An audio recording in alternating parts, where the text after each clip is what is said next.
Hello friends, तो कैसे हैं आप सब लोग। आज के इस नए वीडियो में आप सभी लोगों का एक बार फिर बहुत बहुत स्वागत है। आज की इस वीडियो में मैं आप सभी लोगों के लिए सीटेट दिसंबर 2024 के लिए पेपर 1 और पेपर 2 दोनों के लिए आपके लिए CODP यानी कि बाल विकास का आपके लिए मैं PYQ क्वेश्चन जो है वो एनालिसिस करने वाले हैं आज की इस वीडियो में। तो इस वीडियो में लास्ट तक जरूर बने रहिए। इस वीडियो में प्रीवियस ईयर क्वेश्चन जो है वो आपको सॉल्व करने वाले हैं, जो कि पहले ये पूछे जा चुके हैं क्वेश्चन। तो इस तरीके से आपको ये जो क्वेश्चन है आज का सेशन है बहुत ही ज़्यादा ही इंपॉर्टेंट होने वाला है।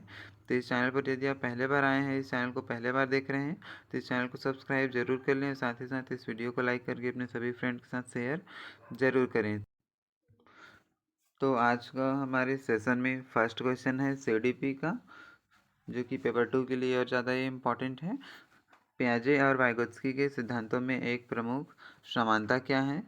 तो आज की इस वीडियो में हम 30 MCQ क्वेश्चन सॉल्व करने वाले हैं।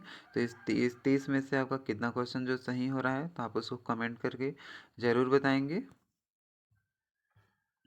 पियाजे के वाइगोत्स्की के सिद्धांतों में एक प्रमुख समानता क्या है। ऑप्शन नंबर ए, बच्चों की स्वयं की शिक्षा में संलग्नता और जुड़ाव। ऑप्शन 2, संज्ञानात्मक प्रक्रिया में संस्कृति की भूमिका। ऑप्शन 3, भाषा और विचार के बीच संबंधों के बारे में उनके चिंतन। या ऑप्शन नंबर 4, बच्चों के विकास में चरण जैसी प्रगति पर ध्यान।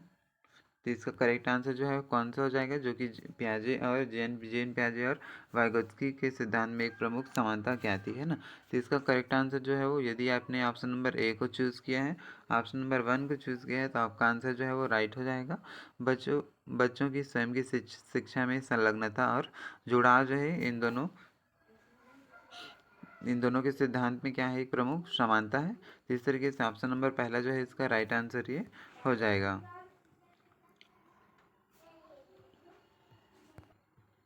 अब देखते हैं सेकंड क्वेश्चन है।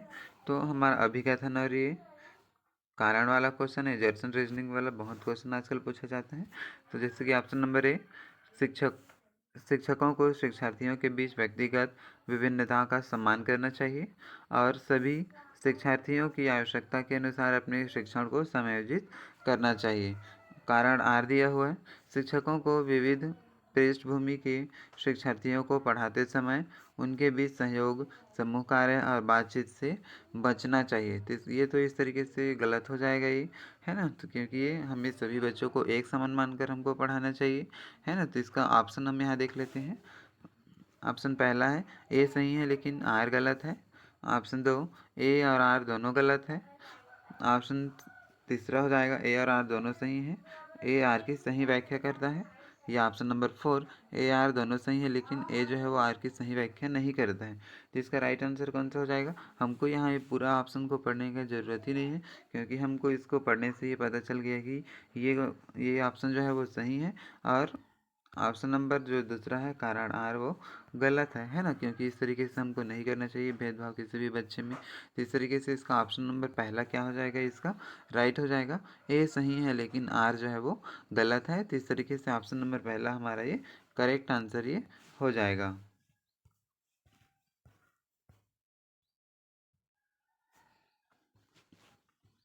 नेक्स्ट है, छात्रों के विविध समूहों को पूरा करने के लिए निम्नलिखित में से कौन सी सांस्कृतिक रूप से उत्तरदायी शिक्षणों का सही वर्णन करता है।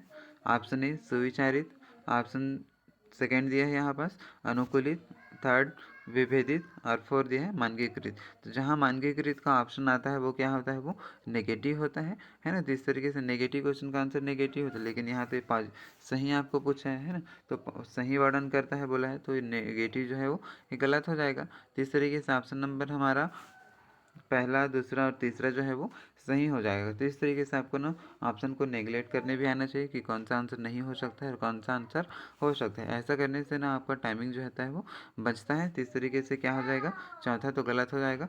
तो हमारा ऑप्शन नंबर 1 जो है वो इसका राइट आंसर हो जाएगा। अब देखिए हमको यहाँ पर ऑप्शन नंबर 2, 3 और 4 को पढ़ने की ज़रूरत ही नहीं पड़ा इससे, है ना। तो इस तरीके से आप ऑप्शन को क्या करेंगे, नेगलेक्ट करेंगे। तो इस तरीके से ऑप्शन नंबर पहला इसका राइट आंसर हो जाएगा।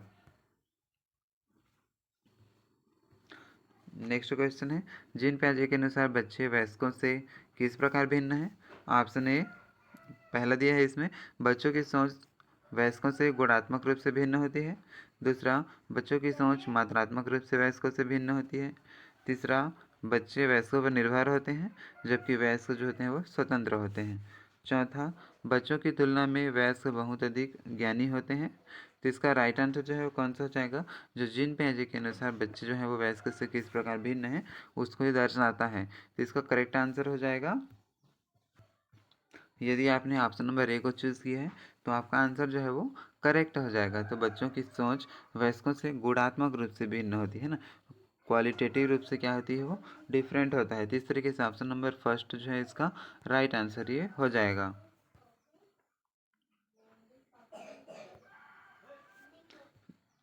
फिफ्थ नंबर क्वेश्चन देखते हैं। ये आप एक शिक्षक हैं जो अपने छात्रों को परासंज्ञानात्मक कौशल विकसित करने में मदद करना चाहते हैं। निम्नलिखित में से कौन सी रणनीति इस प्रकार के चिंतन को बढ़ावा देने की सबसे अधिक संभावना है? तो ऑप्शन पहला यहाँ पर दिया है, विद्यार्थियों को सत्रीय कार्य के लिए सारांशित नोट्स प्रदान करना। ऑप्शन दूसरा, गृह कार्य सौंपना जिसके लिए याद रखने और याद करने की आवश्यकता होती है। ऑप्शन तीसरा, छात्रों को उनके प्रदर्शन पर गुणात्मक प्रतिपुष्टि के बजाय अंक देना।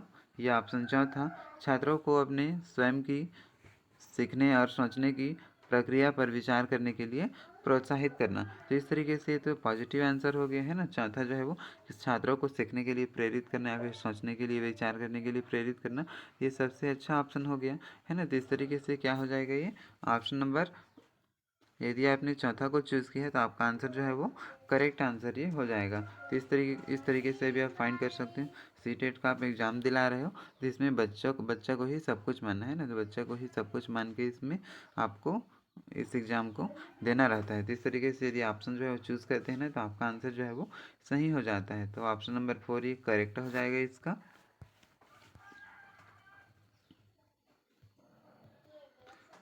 6 नंबर क्वेश्चन है, लेव वाइगोत्स्की के अनुसार भाषा और विचार के बीच क्या संबंध है? ऑप्शन पहला, भाषा और विचार एक दूसरे से स्वतंत्र हैं।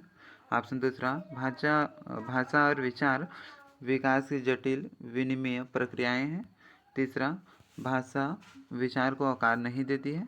और ऑप्शन चौथा दिया है, विचार जो है वो भाषा को आकार देते हैं। तो इसका जो करेक्ट आंसर है वो कौन सा हो जाएगा? जो लेव वाइगोत्स्की के अनुसार भाषा और विचार के बीच संबंध को दर्शाता है। तो यदि आपने ऑप्शन नंबर 2 को चूज़ किया है तो आपका आंसर जो है वो करेक्ट हो जाएगा। तो इस तरीके से ऑप्शन नंबर 2 जो है वो राइट हो जाएगा। भाषा और विचार विकास की जटिल विनिमय जो प्रक्रियाएं होती है ना, भाषा और विचार जो होता है वो विकास की जटिल विनिमय प्रक्रिया होती है। तो इस तरीके से ऑप्शन नंबर दूसरा जो है ये करेक्ट हो जाएगा। इस सेशन को आप लास्ट तक देखेंगे जिससे आपको बहुत ही ज़्यादा ये बेनिफिट होने वाला है कि किस तरीके से एग्जाम में क्वेश्चन पूछा जाता है। यदि आप पहले बार स्टेट एग्जाम दे रहे हैं तो आपके लिए previous year question paper solve करना बहुत ही ज़्यादा इंपॉर्टेंट हो जाता है। तो इस तरीके से इस सेशन में लास्ट तक आप ज़रूर बने रहिए।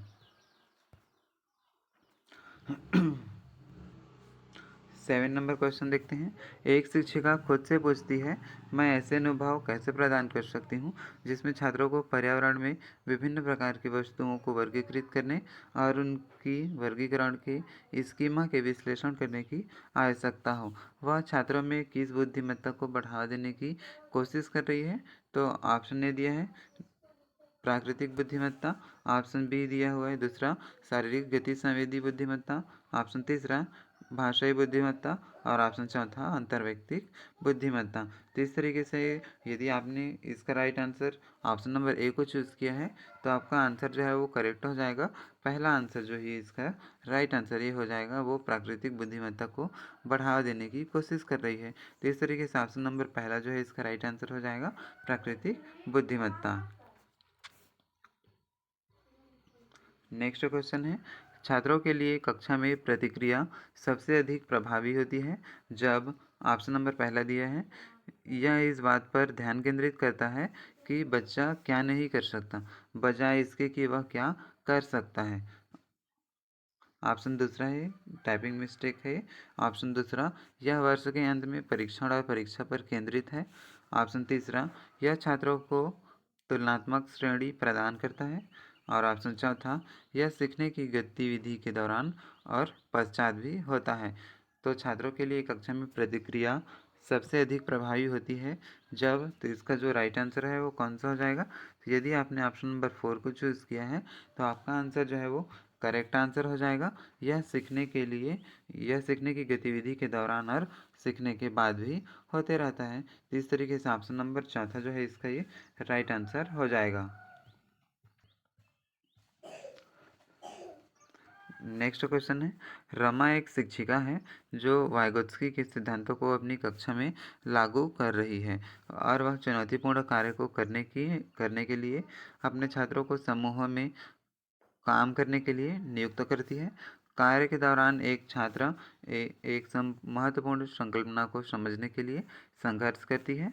तो रमा के लिए इस छात्र की मदद करने के लिए सबसे प्रभावी तरीका जो है वो क्या हो जाएगा? तो ऑप्शन नंबर पहला दिया है, छात्र को एक अलग कार्य सौंपे जो उसकी योग्यता के अनुकूल हो।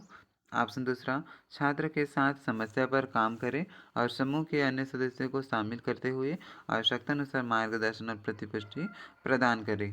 ऑप्शन तीसरा, छात्र को समस्या का उत्तर प्रदान करें ताकि समूह जो है वो आगे बढ़ सके। ऑप्शन चौथा, छात्र को समस्या को स्वयं हल करने के लिए प्रयास करने के लिए प्रोत्साहित करना चाहिए। तो इस तरीके से तो पॉजिटिव आंसर हो जाएगा ये।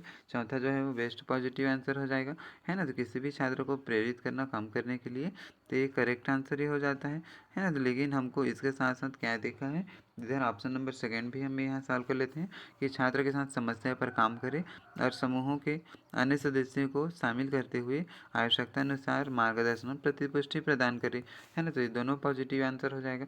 लेकिन इनमें से जो सबसे बेस्ट आंसर है वो कौन सा हो जाएगा? तो यदि आपने ऑप्शन नंबर सेकेंड को चूज़ किया है तो आपका आंसर जो सेकेंड है वो राइट आंसर हो जाएगा। तो इस तरीके से ऑप्शन नंबर 2 करेक्ट हो जाएगा इसका। नेक्स्ट क्वेश्चन है, भावनाओं और व्यक्ति के सामाजिक संबंधों में परिवर्तन और स्थिरता किस विकास में शामिल है? ऑप्शन पहला दिया है psychological development, cognitive development, personality development और ऑप्शन चौथा दिया है इमोशनल डेवलपमेंट। तो इसका जो करेक्ट आंसर है जो क्या हो जाएगा? तो यदि आपने ऑप्शन नंबर 1 को चूज़ किया है साइकोलॉजिकल डेवलपमेंट तो आपका आंसर जो है वो करेक्ट हो जाएगा। मनोसामाजिक विकास या फिर साइकोलॉजिकल डेवलपमेंट इसका राइट आंसर हो जाएगा। नेक्स्ट क्वेश्चन है 11 नंबर का, रचनावादी शिक्षण विद्यार्थियों को खाली स्थान अधिगम की ओर ले जाता है। ऑप्शन ए यंत्रवत, ऑप्शन दूसरा ग्रहणशील, ऑप्शन तीसरा खोज आधारित या ऑप्शन चौथा अर्थहीन। तो इसका जो राइट आंसर है वो कौन सा हो जाएगा? तो यदि आपने ऑप्शन नंबर थर्ड को चूज़ किया है डिस्कवरी यानी कि खोज आधारित तो आपका आंसर जो है वो करेक्ट आंसर ये हो जाएगा। तो रचनावादी जो होता है, रचनावादी शिक्षण विद्यार्थियों को डिस्कवरी यानी कि खोज आधारित अधिगम की ओर ले जाता है, मतलब खोज आधारित शिक्षण को वो ज़्यादा महत्व देता है।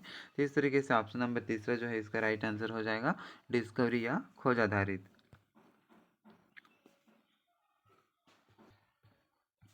नेक्स्ट क्वेश्चन है, प्रगतिशील कक्षा शिक्षा में बच्चों को किस तरह देखा जाता है?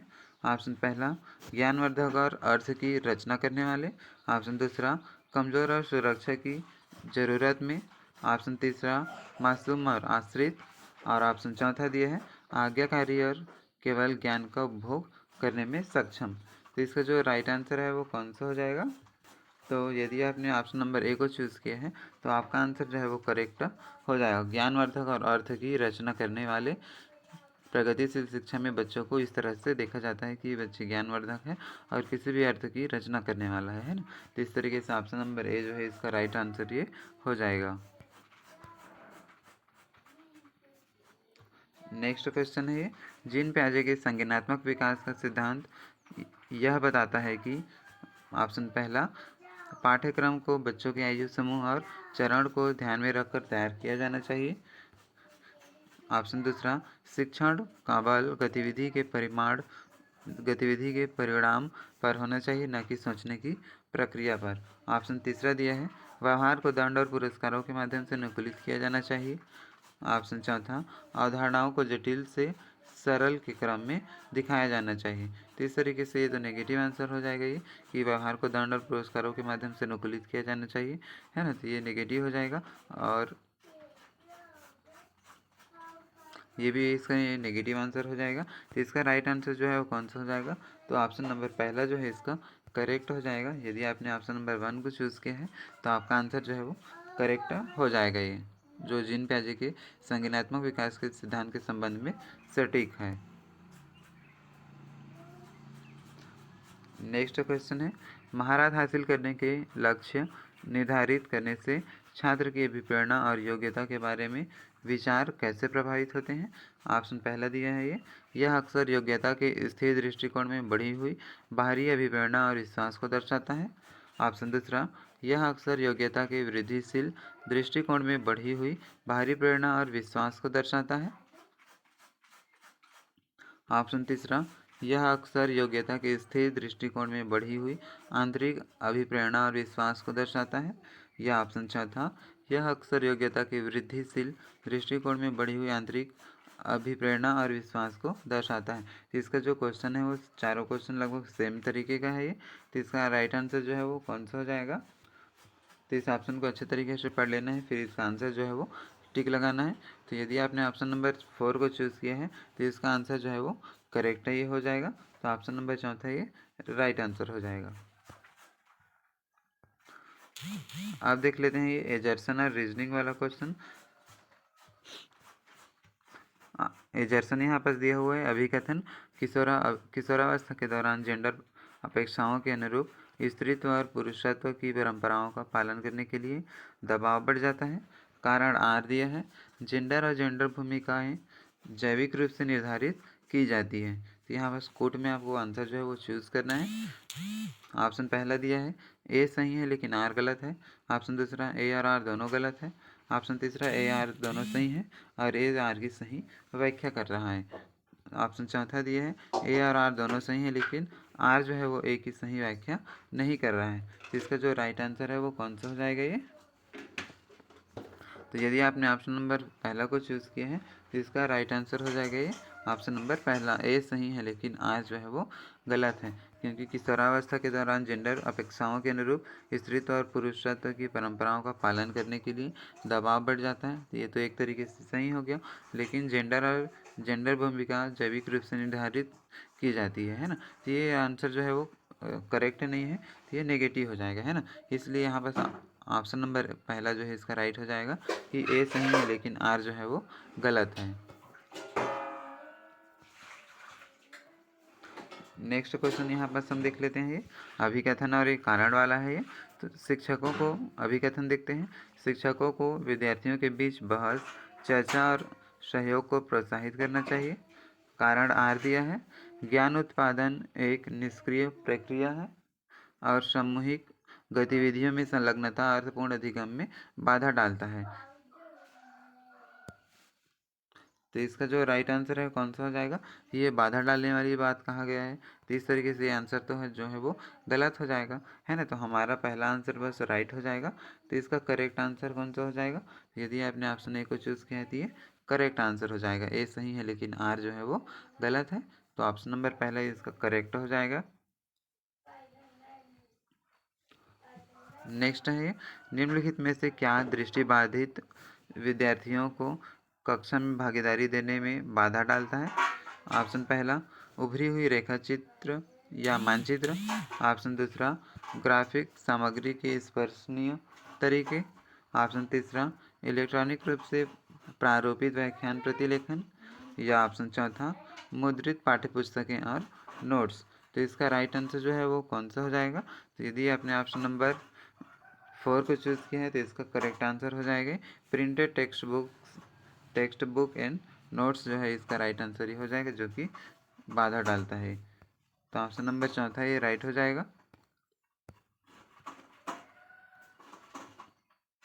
नेक्स्ट क्वेश्चन है, निम्नलिखित में से कौन सा सही सुमेलित युग्म है?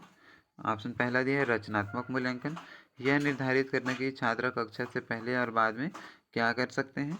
ऑप्शन दूसरा, योगात्मक मूल्यांकन, इनमें पेपर पेंसिल परीक्षण के साथ साथ गैर लिखित व्यवहार के विस्तृत विवरण शामिल है। ऑप्शन तीसरा, मानदंड संदर्भित मूल्यांकन, विशिष्ट विषयों की महारत हासिल करना।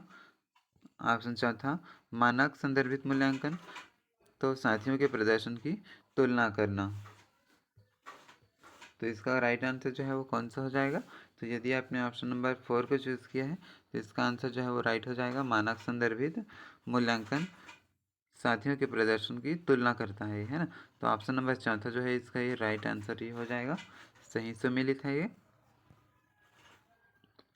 यदि अभी तक आपने इस वीडियो को लाइक नहीं किया तो इस वीडियो को लाइक ज़रूर कर दीजिए, और साथ ही साथ इस चैनल पर यदि आप पहले बार आए हैं तो इस चैनल को सब्सक्राइब करके नोटिफिकेशन ऑन कर लीजिए, जिससे इसी तरीके का नया नया आपको वीडियो का नोटिफिकेशन मिलता रहेगा। नेक्स्ट क्वेश्चन देखते हैं। सुनीता एक 12 वर्षीय लड़की विशेष संगीतीय क्षमता रखती है। उसके माता पिता दोनों ही निपुण गायक हैं और वे सुनीता को अपने आवाज़ को और बेहतर करने के लिए प्रशिक्षण कक्षा में भेज रहे हैं। तो सुनीता की यह क्षमता संभावित रूप से किन कारकों की अंतःक्रिया का परिणाम है? तो ऑप्शन ए दिया है आनुवंशिकता और वातावरण, ऑप्शन दूसरा लैंगिक क्षमता, लैंगिक पहचान और आनुवंशिक संरचना, ऑप्शन तीसरा वृद्धि और परिपक्वता, या ऑप्शन चौथा पोषण और अनुशासन। तो इसका जो राइट आंसर है वो कौन सा हो जाएगा? तो यदि आपने ऑप्शन नंबर पहला को चूज़ किया है तो इसका राइट आंसर जो है वो करेक्ट हो जाएगा, आनुवंशिकता और वातावरण। क्योंकि उसके माता पिता जो हैं वो निपुण गायक हैं, तो उसमें भी क्या होगा, उसको हेरिडिटी यानी कि उनके आनुवंशिकता से क्या होगा, उनको इन्वायरमेंट या फिर हेरिडिटी से उनको इस तरीके के गायक होने का उसको कैरेक्टर मिलने वाला है ना, मिलता है। तो इस तरीके से इसका ऑप्शन नंबर पहला जो है ये सटीक आंसर हो जाएगा। नेक्स्ट है 20 नंबर क्वेश्चन, देखते हैं इसका। लॉरेंस कोहलबर्ग ने बच्चों के नैतिक विकास का अध्ययन करने के लिए निम्न के लिए किस विधि का प्रयोग किया है? तो ऑप्शन पहला दिया है खेल के दौरान बच्चों का अवलोकन करना, दूसरा प्रायोगिक विधि, तीसरा मात्रात्मक शोध कार्य विधि, या ऑप्शन चौथा बच्चों के सामने नैतिक दुविधाएं रखना और अनुक्रियाओं की समालोचना करना। तो इसका जो राइट आंसर है वो कौन सा हो जाएगा? तो ऑप्शन नंबर चौथा जो है इसका राइट आंसर हो जाएगा, बच्चों के सामने नैतिक दुविधाएं रखना और अनुक्रियाओं को समालोचना करना। तो ऑप्शन नंबर चौथा जो है इसका राइट आंसर ये हो जाएगा। नेक्स्ट क्वेश्चन देखते हैं 20 नंबर, अभिकथन और कारण वाला है। तो अभिकथन दिया हुआ है स्कूलों को उस ढांचे के भीतर कार्य करना चाहिए जो उत्पाद और सीखने की परिणामों का आकलन करते हैं। कारण आर दिया है सीखना पक्के तौर पर अनुक्रमिक और पदानुक्रमिक होता है ये। तो इसका राइट आंसर जो है वो यहाँ पास ऑप्शन पहले आप यहाँ से चेक करके देख सकते हैं कि ऑप्शन पहला ए सही है लेकिन आर गलत है, ऑप्शन दूसरा ए और आर दोनों गलत है, ऑप्शन तीसरा ए और आर दोनों सही हैं और ए की आर सही व्याख्या करता है, ऑप्शन चौथा ए और आर दोनों सही हैं लेकिन ए आर की सही व्याख्या नहीं करता है। तो इसका आंसर जो है वो सभी कमेंट करके बताएंगे कि इसका आंसर ये क्या हो सकता है। दोनों गलत है ना। तो इस तरीके से ऑप्शन नंबर दूसरा जो है वो करेक्ट हो जाएगा, ए और आर दोनों गलत है।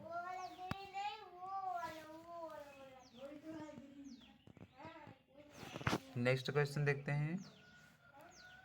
निम्नलिखित में से कौन सा कथन स्वालीनता यानी कि ऑटिज्म के संदर्भ में सही है? ऑप्शन पहला स्वालीनता केवल वातावरणीय कारकों के कारण होता है, ऑप्शन दूसरा स्वालीनता का इलाज किया जा सकता है, उम्र के साथ इसमें सुधार आता है, ऑप्शन तीसरा दिया है स्वालीनता वाले सभी लोगों में कम से कम एक विशेष कौशल होता है, ऑप्शन चौथा स्वालीनता एक तंत्रिकीय विकासात्मक विकार है।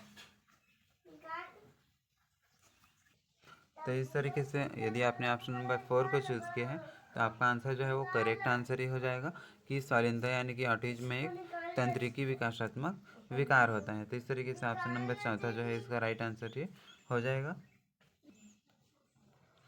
नेक्स्ट क्वेश्चन है किस अधिगम की रणनीति में बच्चों द्वारा दूसरों को सिखाना शामिल है जो उन्होंने सीखा है?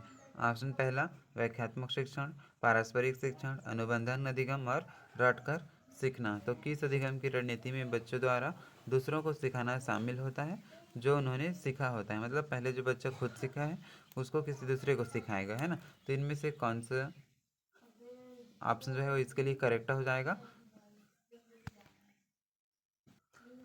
तो इसका राइट आंसर जो है वो ऑप्शन नंबर दूसरा जो है इसका करेक्ट आंसर हो जाएगा रेसिप्रोकल टीचिंग, यानी कि पारस्परिक शिक्षण जो है इसका करेक्ट आंसर ये हो जाएगा। नेक्स्ट क्वेश्चन देख लेते हैं हमें। संवेदनशील अवधि वह समय अवधि होती है जिसके दौरान कुछ खाली स्थान विशेष रूप से सामान्य विकास के लिए महत्वपूर्ण होती है। पहला ऑप्शन दिया है ये पर्यावरणीय कारक, वंशानुगत कारक, उत्पत्तिमूलक कारक या फिर मानव जाति कारक। तो इसका जो करेक्ट आंसर है वो कौन सा हो जाएगा? तो संवेदनशील अवधि वह समय अवधि होती है जिसके दौरान कुछ जो पर्यावरणीय कारक होती है वो विशेष रूप से सामान्य विकास के लिए महत्वपूर्ण होता है ना। तो इस तरीके से ऑप्शन नंबर पहला को यदि आपने चूज़ किया है तो आपका आंसर जो है वो करेक्ट आंसर ये हो जाएगा पर्यावरणीय कारक। नेक्स्ट क्वेश्चन देख लेते हैं। पठन में कले से जूझ रहे छात्रों को पढ़ना सिखाया जा सकता है, किस तरीके से सिखाएंगे? तो ऑप्शन नंबर पहला लंबे और जटिल गद्यांश देकर, ऑप्शन दूसरा अनुकूलन की अनुबंधन विधि के माध्यम से, ऑप्शन तीसरा व्यवस्थित ध्वन्यात्मक प्रशिक्षण के माध्यम से, या फिर चौथा उच्च ग्रेड स्तर के पठन ग्रंथ प्रदान करके। तो इसका हम इसको किस तरीके से फाइंड करते हैं? पठन वैकल्य से जूझ रहे यानी कि पढ़ने से जूझ रहे जो विद्यार्थी हैं उसको आप कैसे सिखाओगे? तो ये तो गलत हो जाएगा लंबे और जटिल गद्यांश देकर, है ना। ये भी गलत हो जाएगा इसका कि ये उच्च स्तर के ग्रेड के यदि आप कुछ पढ़ने के लिए आप देते हैं पठन ग्रंथ तो वो पढ़ ही नहीं पाएगा उसको, है ना। और अनुकूलन की अनुबंधन विधि के माध्यम से, तो ये भी इसका गलत हो जाएगा। तो हमारा राइट ऑप्शन कौन सा बचा है? तो तीसरा जो है वो हमारा राइट ऑप्शन हो जाएगा ये व्यवस्थित ध्वन्यात्मक प्रशिक्षण के माध्यम से हम उस बच्चे को पढ़ना सिखा सकते हैं, है ना। तो इस तरीके से ऑप्शन नंबर तीसरा जो है इसका राइट आंसर ये हो जाएगा। तो आज का सेशन बहुत ही ज़्यादा इंपॉर्टेंट है। इन सभी क्वेश्चन को आपको अच्छे से इसका तैयार कर लेना है। इसी तरीके के क्वेश्चन जो होते हैं वो आपके 14 दिसंबर के एग्जाम में पूछे जाने वाले हैं। इस क्वेश्चन को अच्छे तरीके से इस वीडियो को सेशन को लास्ट तक आप इसको देखेंगे। नेक्स्ट क्वेश्चन है निम्न में से कौन सी प्रश्न विश्लेषणात्मक चिंतन को बढ़ावा देता है? ऑप्शन पहला भारत की कुल जनसंख्या कितनी है, ऑप्शन दूसरा भारत में जनसंख्या वृद्धि के विभिन्न कारण क्या हैं, ऑप्शन तीसरा भारत की राजधानी क्या है, या ऑप्शन चौथा भारत में कितने राज्य हैं। इसका जो राइट आंसर है वो कौन सा हो जाएगा? जो कि एनालिटिकल थिंकिंग को बढ़ावा देता है। तो इसका जो करेक्ट आंसर हो जाएगा, यदि आपने ऑप्शन नंबर सेकंड को चूज़ किया है तो आपका आंसर जो है वो करेक्ट ऑप्शन हो जाएगा। क्योंकि भारत में जनसंख्या वृद्धि के विभिन्न कारण क्या हैं, तो ऐसा क्या क्या कारण है जिसके माध्यम से जनसंख्या वृद्धि होती है, तो ये बच्चों को क्या करेगा? ज़्यादा सोचने के लिए प्रभावित करेगा, है ना। तो इसलिए इसका आंसर जो है वो ऑप्शन नंबर दूसरा जो है वो करेक्ट आंसर ये हो जाएगा।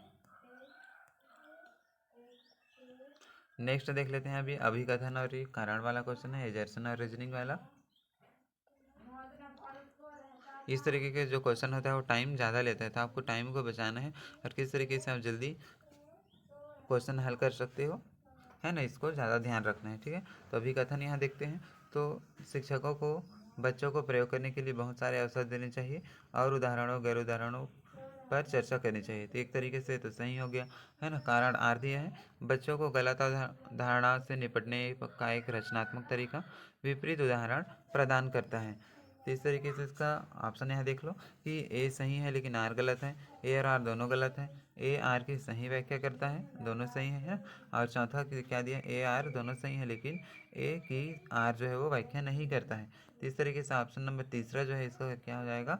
राइट आंसर ये हो जाएगा कि ए और आर दोनों जो है क्या है वो सही है और ये एक दूसरे की व्याख्या करते हैं, है ना। तो इस तरीके से ऑप्शन नंबर तीसरा जो है वो इसका राइट आंसर ये हो जाएगा।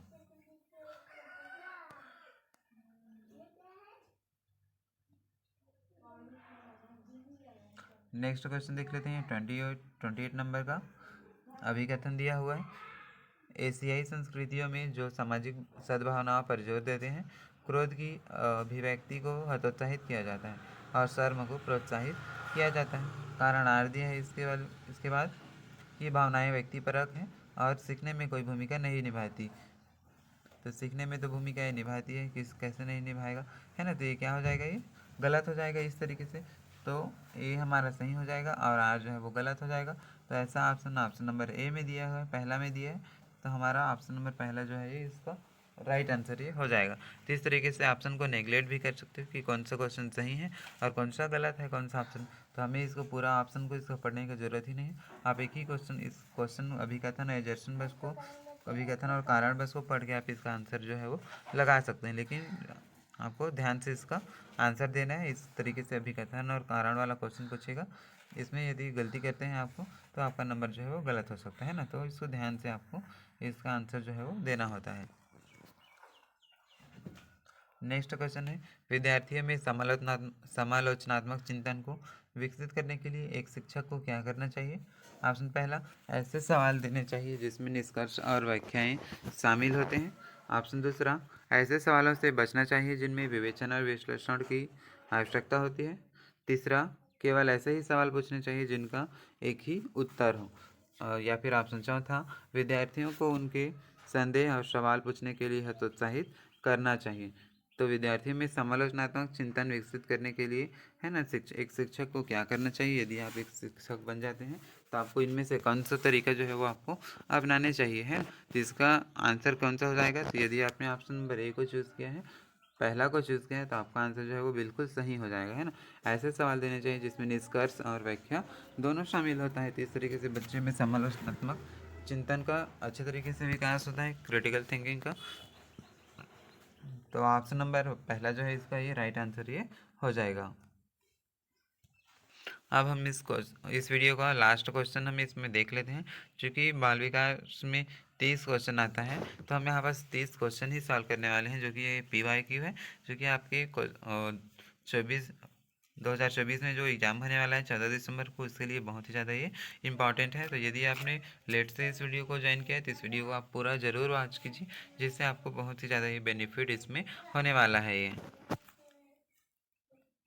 लास्ट क्वेश्चन देख लेते हैं, समावेशी शिक्षा यानी कि इंक्लूसिव क्लासरूम के बारे में, है ना, कि किस तरीके से है। तो ऑप्शन पहला दिया है, अलग अलग भिन्नताओं के अनुसार विभेदित निर्देश दिए जाते हैं। ऑप्शन दूसरा, बच्चों के बीच हर तरह की भिन्नताएं को दूर करने का लक्ष्य रखती है। ऑप्शन तीसरा, बच्चों को पहचानना चाहिए कि हर बच्चा एक ही दर से और एक ही समय में सीखेगा। ऑप्शन चौथा, में विशेष बच्चों की ज़रूरतों को पूरा करने के लिए एक अलग शैक्षिक कार्यक्रम पेश किया जाता है। तो समावेशी शिक्षा के बारे में आपको इस तरीके से पहचानना है कि इसका राइट आंसर जो है वो क्या हो जाएगा। समावेशी शिक्षा जो होता है वो बच्चों को सभी को एक साथ सीखने के लिए प्रेरित करता है ना। तो इस हिसाब से आपको क्या करना है, इस क्वेश्चन का आंसर जो है वो आपको चूज़ करना है। तो आपका आंसर जो है कौन सा हो जाएगा। तो इसका राइट आंसर, यदि आपने ऑप्शन नंबर ए को चूज़ किया है, पहला को चूज़ किया है, तो आपका आंसर जो है वो सही हो जाएगा, सटीक आंसर करेक्ट हो जाएगा। तो ये गलत, अलग अलग भिन्नताओं के अनुसार विभेदित निर्देश दिए जाते हैं। तो ये समावेशी शिक्षा का ये मेन पॉइंट हो गया, है ना। तो इस तरीके से ऑप्शन नंबर पहला जो है इसका करेक्ट आंसर ये हो जाएगा। तो इस तरीके से आज के इस वीडियो में हमने CDP का 30 most important MCQ question solve कर लिए। तो आज का ये सेशन जो है वो बहुत ही ज़्यादा इंपॉर्टेंट था आपके 2024 के एग्ज़ाम के लिए, है ना। तो अभी तक आपने इस वीडियो को लाइक नहीं किया तो इस वीडियो को लाइक ज़रूर कर दें और अपने सभी फ्रेंड के साथ शेयर कर दें। साथ ही साथ यदि आप इस चैनल पर पहले बार आए हैं तो चैनल को सब्सक्राइब करके नोटिफिकेशन को ऑन कर लीजिए, जिससे आपको इस चैनल का जब भी नया वीडियो अपलोड किया जाएगा, डेली MCQ क्वेश्चन अपलोड किया जाता है, तो इस वीडियो का नोटिफिकेशन आप तक पहुंच पाएगा और आप सबसे पहले इस वीडियो को देख पाएंगे ना। ये समय जो है तैयारी करने के लिए, टाइम वेस्ट करने के लिए नहीं है। तो इस चैनल को सब्सक्राइब जरूर कर लीजिए और अच्छे से अपना तैयारी जरूर करें। तो मिलेंगे इसी तरीके से